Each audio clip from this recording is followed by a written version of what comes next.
जय जिनेन्द्र। जैन सिद्धांत 32 का आज है 8वां सिद्धांत। लेश्याएं 6। कृष्ण नील कापोत, तेजो पद्म शुक्ल। अभी सवाल ये है कि लेश्या किसे कहते हैं। आत्मा के शुभ अशुभ भावों को लेश्या कहते हैं, यानी आत्मा के भाव शुभ हो या अशुभ। टोटल 6 लेश्याओं के अंदर इसको वर्गीकृत किया गया है। लेश्याएं 13वें जीव स्थान तक ही पाई जाती है। पहली है कृष्ण लेश्या। कृष्ण अर्थात काला, काले रंग के समान अत्यंत मलिन भावों को कृष्ण लेश्या कहते हैं। ये लेश्या अत्यंत ही अशुभ होती है। उसके बाद है नील लेश्या। नील अर्थात नीला, नीले रंग के समान मलिन भावों को नील लेश्या कहते हैं। कृष्ण लेश्या से कुछ कम अशुभ लेश्या को नील लेश्या कहते हैं। कापोत लेश्या।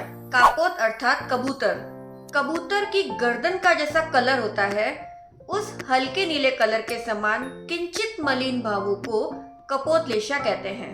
कापोत लेश्या नील लेश्या से थोड़ी कम अशुभ होती है। चौथा है तेजो लेश्या। तेजो अर्थात अग्नि, अग्नि के लाल रंग के समान किंचित मलिन भावों को तेजो लेश्या कहते हैं। ये पद्म लेश्या से कम शुभ होती है और कापोत लेश्या से थोड़ी ज्यादा शुभ होती है। गौर कीजिएगा, जब हम कृष्ण लेश्या से शुक्ल लेश्या अंतिम लेश्या तक पहुंचेंगे तो अशुभ भाव, मलिन भाव कम होते होते शुभ होने लग जाएंगे।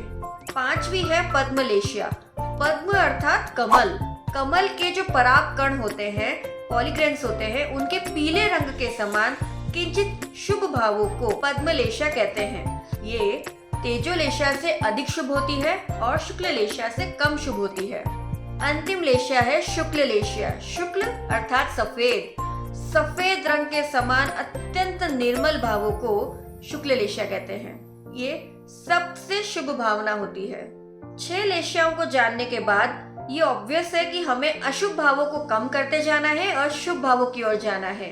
ये प्रैक्टिस से ही होगा, पर सबसे पहले हमारे अंदर ये जागृति हो कि हमें ये करना है, क्योंकि जब लक्ष्य निर्धारित होगा तभी तो कार्य पूर्ण होगा। अंत में हमारा ये विचार हो कि मैं विशुद्ध लेश्याओं में रमण करूं।